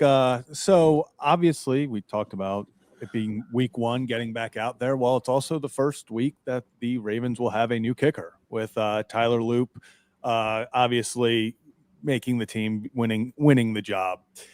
Can you kind of just talk about working with him, just, kind of what it's been like, and obviously very impressive, especially end of preseason. So kind of just take us through how you feel about him, and also how we joked about it with you before. You're now the veteran of the group. You are the leader, and I will give you credit. You see it on the sidelines throughout preseason when there was stuff going on.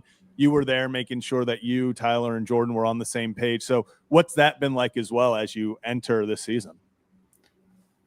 First off, I think it's been great to work with Tyler. I think he's been, he's grown a lot since he got here in May, and he's really done a great job in training camp. I've been very impressed with his attention to detail, how focused he's been every day when we go out there, and it's honestly like, you're not really sure when you get a young guy, how serious they take it, because you don't know him from college. And I came from working with Justin, who, was one of the best in the league to ever do this. And so working with Tyler, he's been doing a fantastic job. He's very precise in what he wants out of me, what he's expecting out of Jordan. And we've been able to put that in practice. And he's been, you know, it's been different because I'm now the head, you know, I'm now the old guy or whatever. And so, but for him, man, he's done a great job. He's not playing like a rookie. He's not practicing like a rookie. You know, his attitude, his mentality that he's taken, his approach he's taken every day to work it's honestly been fun to work with him. And it's been great for us. I mean, I think the three of us have started to build a really good relationship together. You know, we spend a lot of time together during training camp, so we got to know each other really well. And we got to work, you know, we did literally thousands of reps together. And we feel really good coming off of the preseason. I thought everyone played really well. I thought Jordan made some great strides in preseason, had done, you know, he's been punting the ball better than I'd ever seen him punt. And I thought Tyler, you know, especially in that last game, man, he was really getting dialed in on his field goals, hitting that 61-yarder. He's been working on some, you know, he's been getting the new kickoff for him, you know, coming from college. So it's been great. It's obviously a change from what we've had in the past. And, you know, it took some adapting at the beginning, but I think overall we've done a really good job of kind of bonding and coming together as a unit, because at the end of the day, like, our jobs all depend on one another, you know, the expectation that the other person is going to get the job done. So everybody has to pick up everybody, you know, that's just part of the job. Not everyone's going to be at 100% all the time. And I think over the course of the last 4 or 5 months, I think we've all learned each other really well, and we all have a lot of faith and trust in each other. And we've done, you know, I think the results from preseason really speak for themselves. And, you know, for me personally, like, being the older guy, I've been around now. This is going into my 6th season. I was able to work with some of the best in the positions in special teams, and I learned a ton from those guys. And I have a ton of admiration and respect for them, and very appreciative of the things that I was able to oversee and witness playing with them. And so now, for me to step into the leadership role, I think it's a position that I'm comfortable in. I've always been, you know, in college, I was the oldest guy. In minor league baseball, you know, the latter half of my career, I was the oldest guy. In high school, I was kind of the leader. My dad was a coach, so I was kind of like expected to be the leader. And so it's a role I'm very familiar with, and I have a lot of faith in myself. And I honestly, I know how hard I work at this.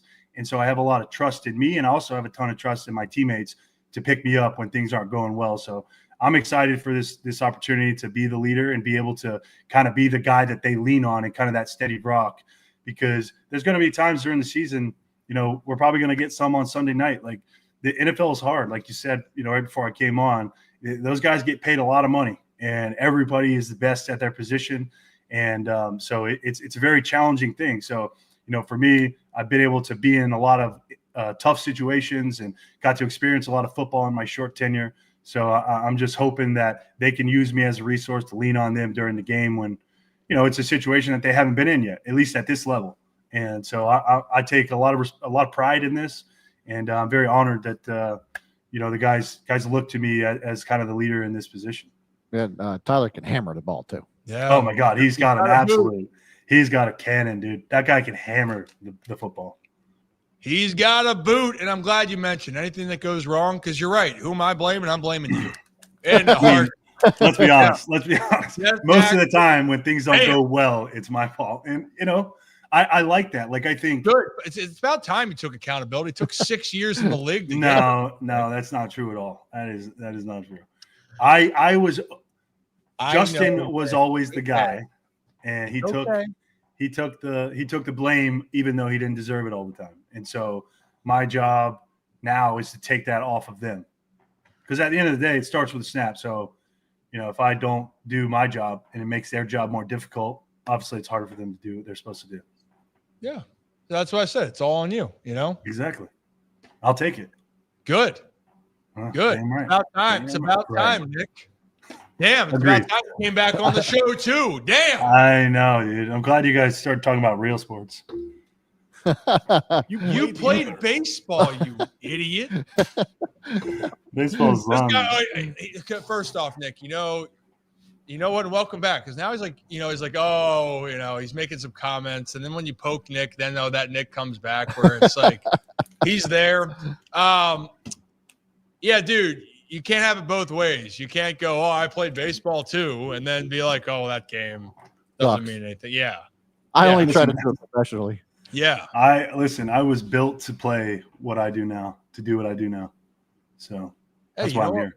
Hey, it's worked out for you. All pro. I saw your little Instagram post too. That Of what? acting skill, right? Oh, Yeah, oh, I you should have pulled that up. yeah. Not yet, Brad? Yeah. Oh, it's beautiful. Zach, you seen that? You know, listen, I've always known I got gray hair, but that video, man, it did not do me any justice. It made me look old as shit. I think you added a touch of gray on that. Like, Dude, it added 10 years for sure to my life. That's for sure. I looked at least 45 in that video. It's got to be the camera because, like, what was Hard Knocks last year? Nick looked extra gray in that too. Yeah, it's got to be the camera. I think they did it on purpose. They do the white balance, and it really makes the gray. That's why I'm in the hat 90% of the time. Yeah. Hey, just embrace it, man. We were talking with Chris Berman earlier, and he was like, "Oh, holy hell, Ryan! You had hair, full head of hair." Well, I mean, yeah, Chris, I was too. You look just like your dad did when he was your age. I think he looks just like me. Let's correct that. Hey, but with all this talk, though, Cal Ripken Jr.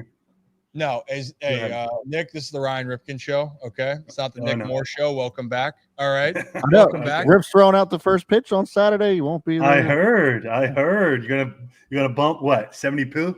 No, if I'm lucky. If I'm lucky, dude. I haven't gotten this puppy loose in a little bit of time, so I expect accuracy.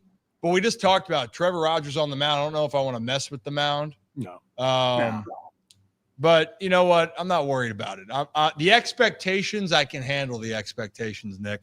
You know who thinks that you guys, that's a big question mark for expectations is Dan Orlovsky, actually. He thinks that the most expectations don't fall on the Chiefs or the Eagles, teams that were in the Super Bowl last year. They think it's you, Nick, but not specifically you. The Ravens, and actually, can we play that clip real quickly, Brad? Yep. And Nick, you can react on the other side. There is no organization and no team under more pressure than the Baltimore Ravens. At some point, I love them. No team under more pressure? At some point, we have to get past the reasons and excuses for why it doesn't happen. This is a team that has a Super Bowl winning head coach. It has the best roster in football. Their starting secondary is all first-round picks, and they got a quarterback that has multiple MVPs. At some point, you got to go win the whole thing. Or there's going to be a restart. It can't just be, well, this is a great organization, a great team, a great collection of talent, and they continue to fall short.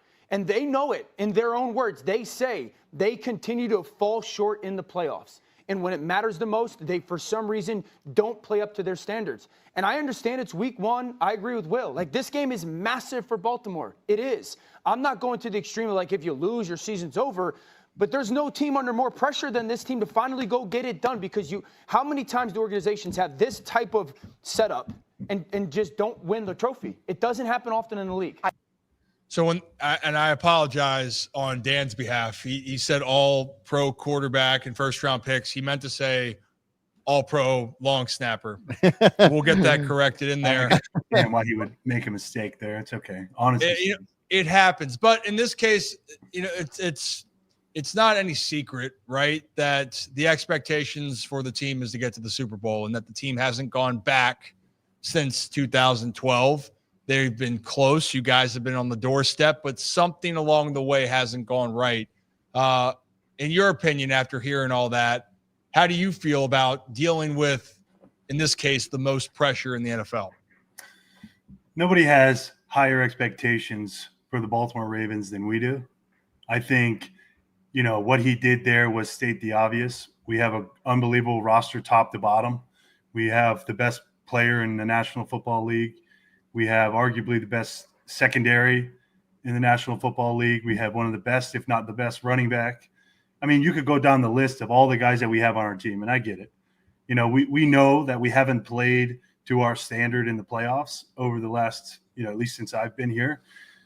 I don't think that's, he's coming up with anything that is groundbreaking. Like, we already know that. And for us, like, this is the most important game because it's the next one. Like, yeah, we got, what happened last year, but what happened last year is what happened last year. Like, we're not really focusing on 2024.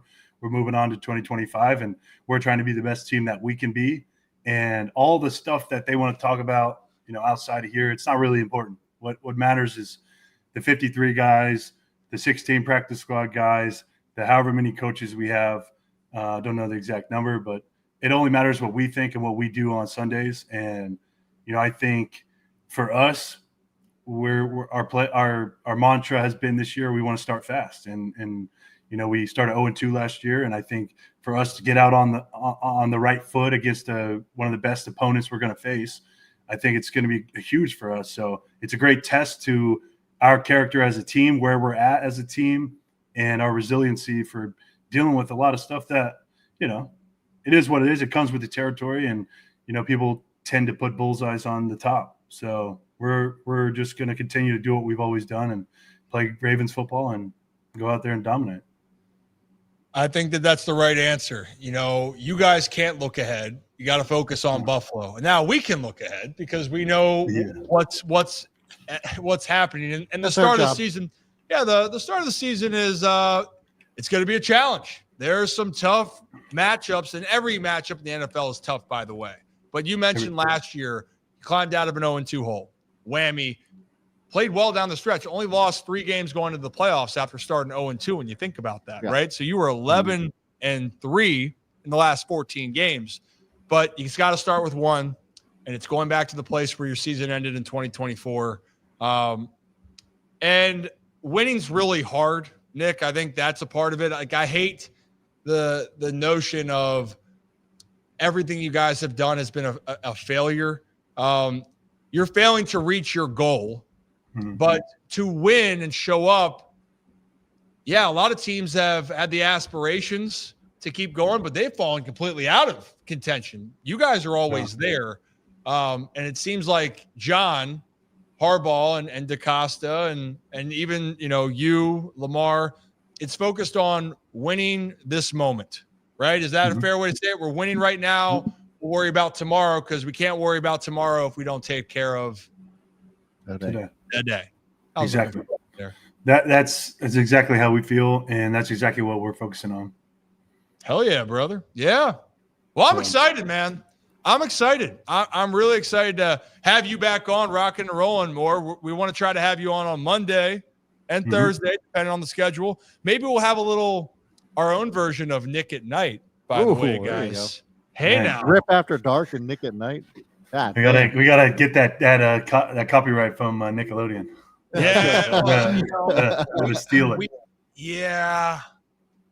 We'll have so Nick at Night, I think, was NITE, and we could just NIGHT and just actually spell it. Oh, we could do that, and we could put an @sign in the middle. Yeah. Oh, there's ways around it. We can work on this, Nick. We can work on this. Let's do it. You're a good kid. I don't care what John Harbaugh has told me about you. You are a good kid, buddy.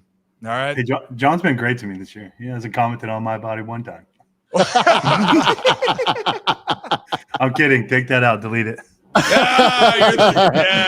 Can't wait. You're the leanest. No, Harps has been great. So he's great, and you know what? I'm excited for you because I know how hard you've worked. I give you a hard time, and guess what? We're friends, so deal with it. You don't like it? I can handle it. Yeah, I'm a tough cookie, man. If we're not, there's a problem. Yeah, but exactly. That's what Nick he'll be tough guy to me when we start talking about some other things down the road.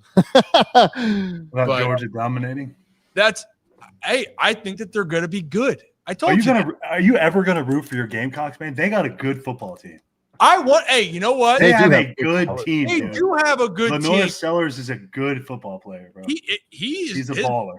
Him as a draft prospect is very exciting. Nick, I am a fan of good teams. It's just when people tell me that there's one, maybe it's Rocco that causes this problem, and you definitely ignite this fire, or the other way around. Rocco starts it, and Nick just falls for it every time. Every time.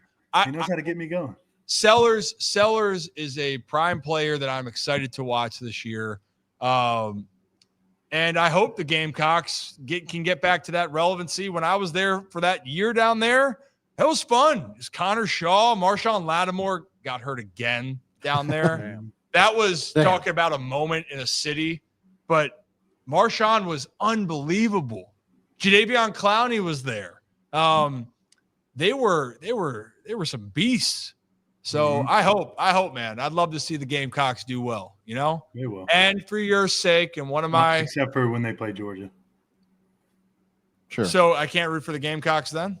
No, you can. I'm just saying they're going to do well except for when they play Georgia. Right.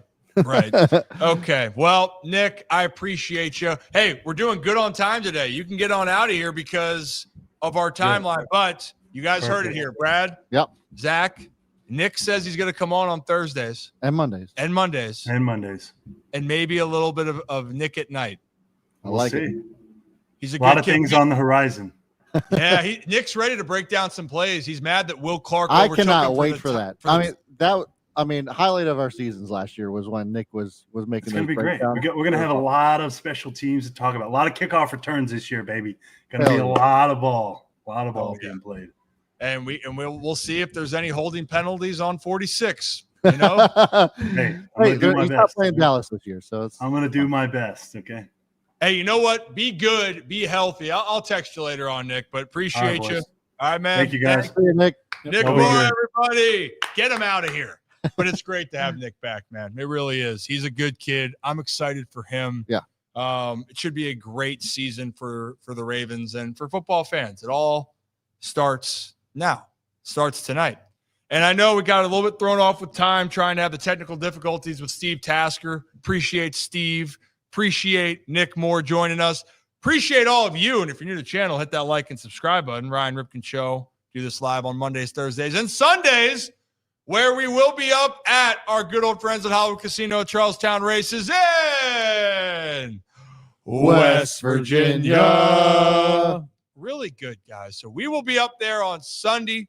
Tailgate party. There's still tickets available if you want to have packages for their VIP area where you'll have drinks, buffet, and all of that.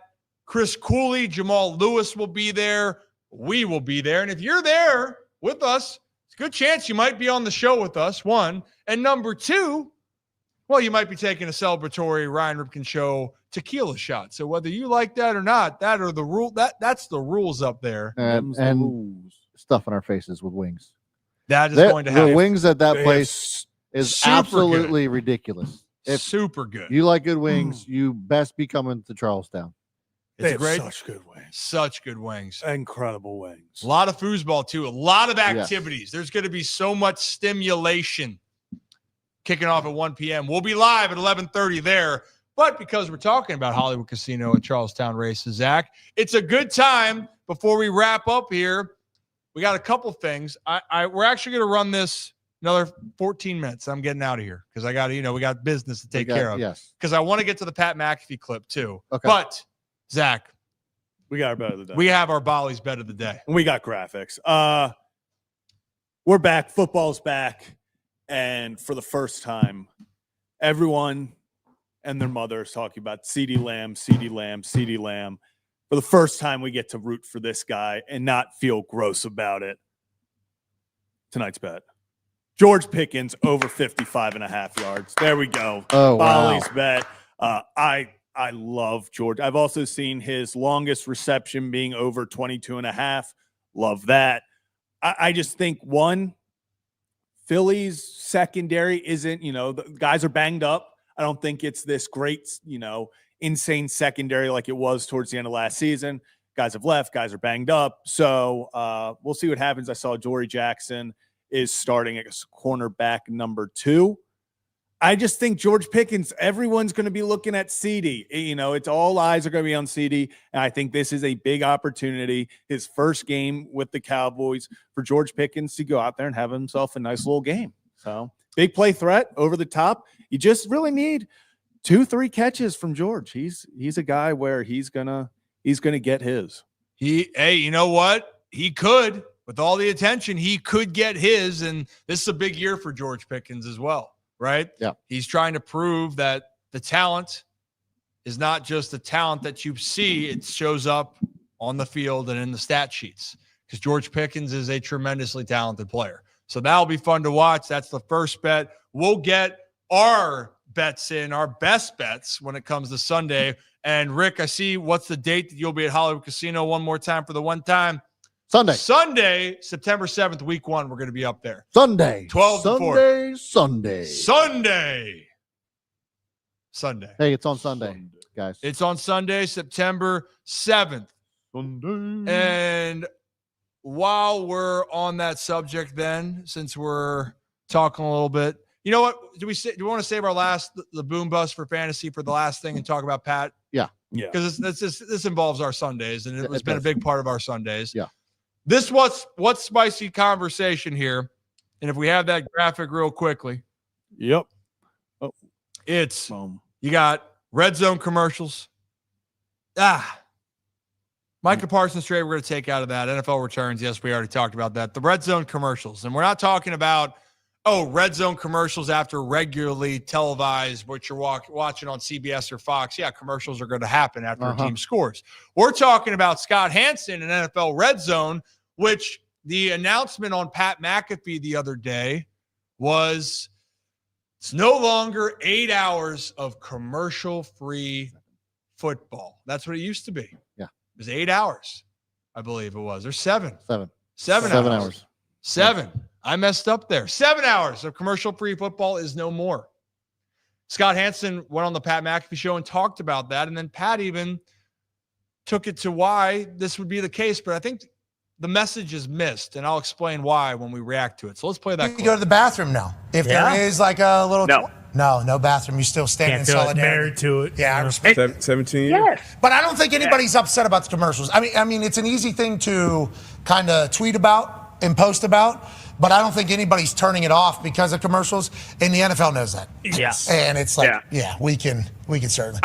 I'll tell you this. We've had meetings all off season. We had our rehearsal. We had our dress rehearsal in week 3 of the preseason, and we are not going to sacrifice any great football for any of the business side of things, right? The business folks are going to handle the business, and we play the hand that's dealt us, but we will not miss a touchdown. We will not say, okay, this is 1st and goal from the 5, but let's, sell some pizza or pick up trucks. All right, so you guys get the idea with that. And then there was a lot of outrage, actually, about this, about Pat's actual take on it.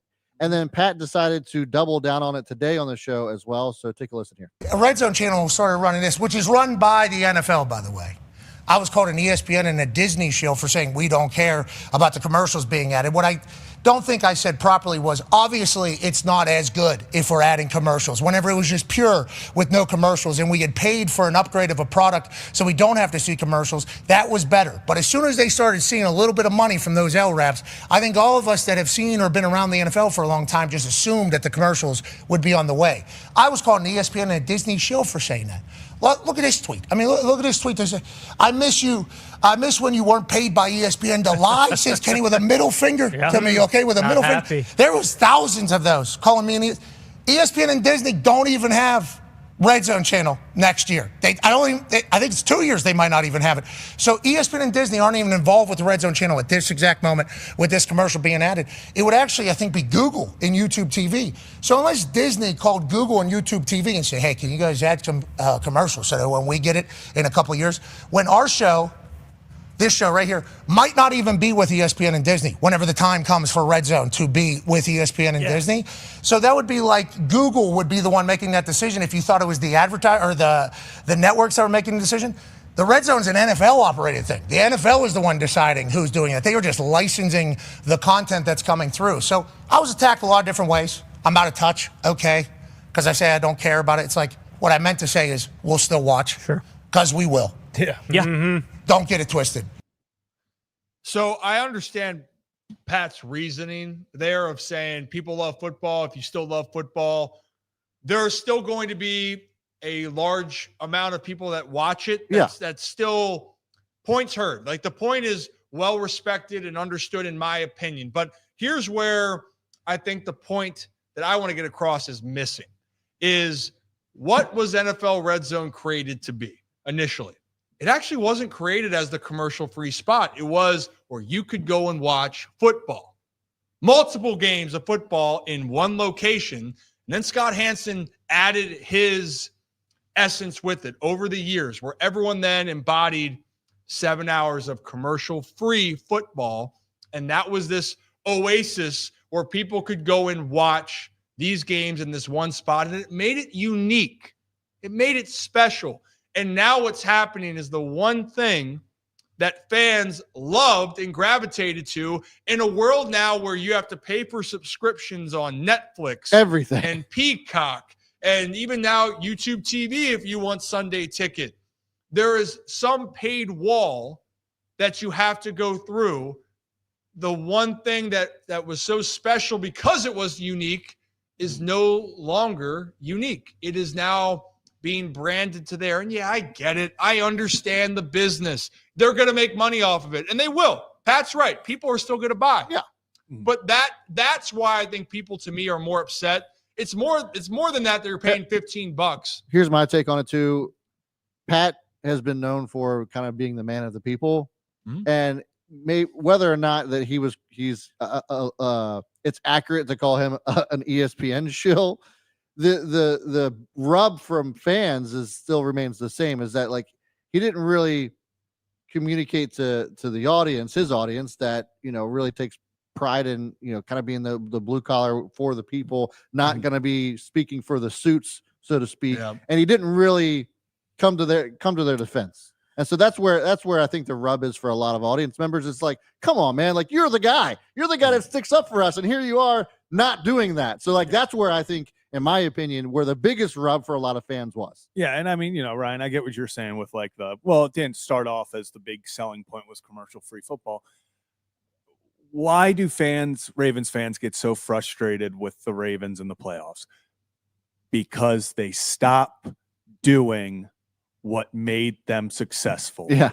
Why is Red Zone going to take a massive hit? Because they stopped doing what made them successful. Over the years, they adapted and realized, this commercial-free thing, this is our selling point. See every touchdown. Yeah. People, but a lot of sports fans, they want to see a whole game. They want to know the story that's going on throughout the game. So maybe just popping in, this game's in the 20. This game's in the 10. Not as appealing to some people, but you can sit down and now it's commercial free. And like you said, it then became their thing. Yeah. It's commercial free. 7 hours of commercial free football. And it created that, it became its own thing, and it separated itself from everything. And I agree, Brad. It was disappointing because Pat McAfee, of all people, was the one who'd be like, we're all going to still love it. Like, this is awesome. And you're like, Pat, that's not true. Like, that this is a big deal, that the whole point that everyone loved about Red Zone was, hey, let's sit down. I remember in college, one person, everyone chips in for Red Zone, and then you're sitting there for 7 hours, and it's just touchdown, hanging out with Scott Hansen, that stuff.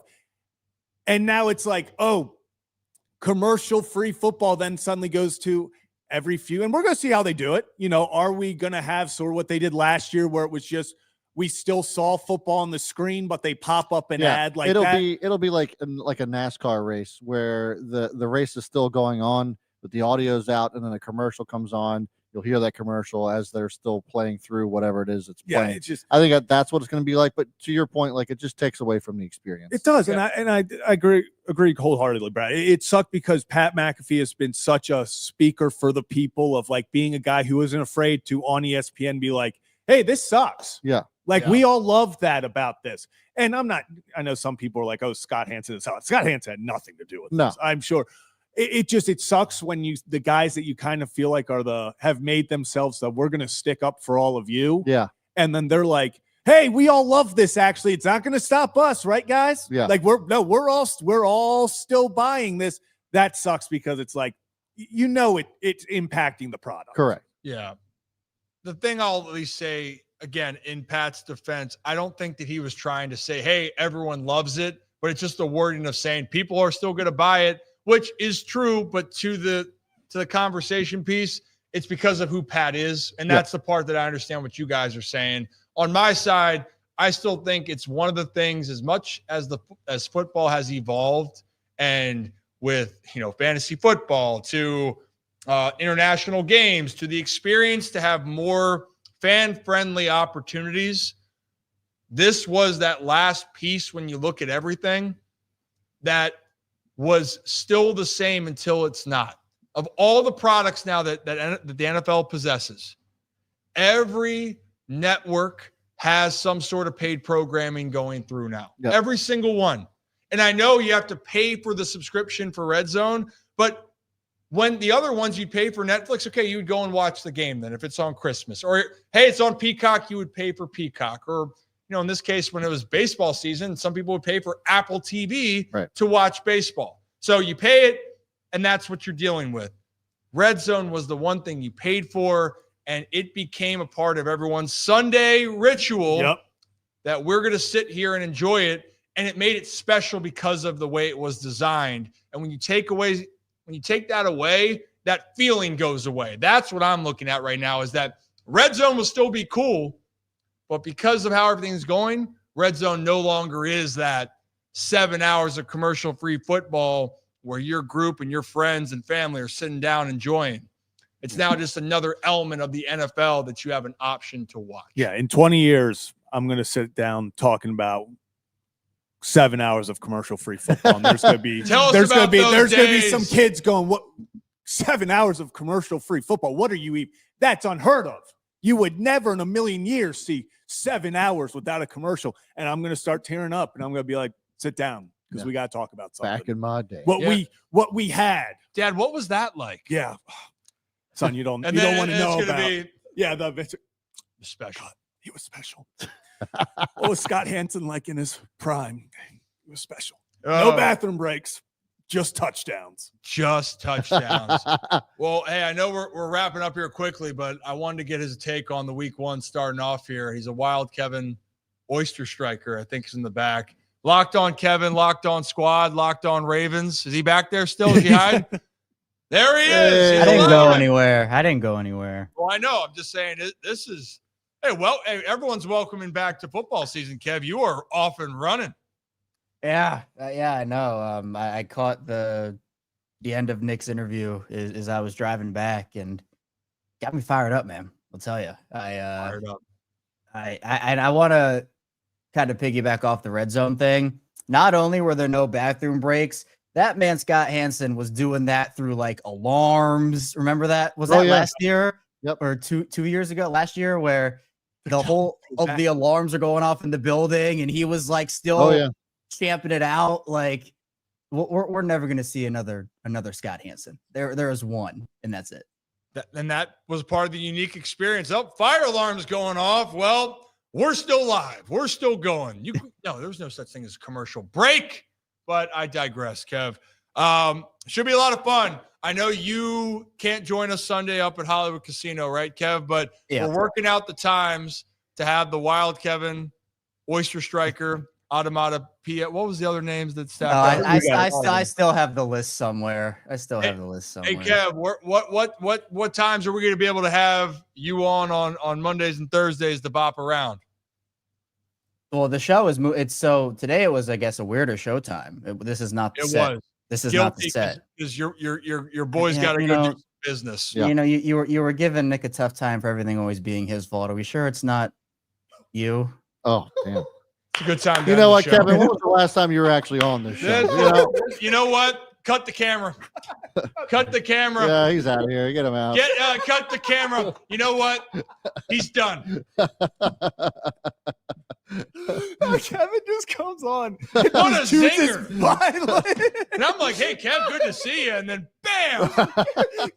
Kevin rolled up as the show was ending. It was like, I'm dropping the mic and I'm leaving. Oh, goodness. Well, hey, I'll talk to Kev because we got to wrap up the show, unfortunately, right now. But for Kevin, maybe we can also get him on the earlier side, get Kevin in on some of the mischief on Sundays, but it's going to be a lot of fun. It's been great to have the whole crew, even if it was Kevin creating chaos for 2 minutes there. That's all he does. It's all he does. He shows up in chaos. Hey, guys, let's cue the music. We got a lot of things planned.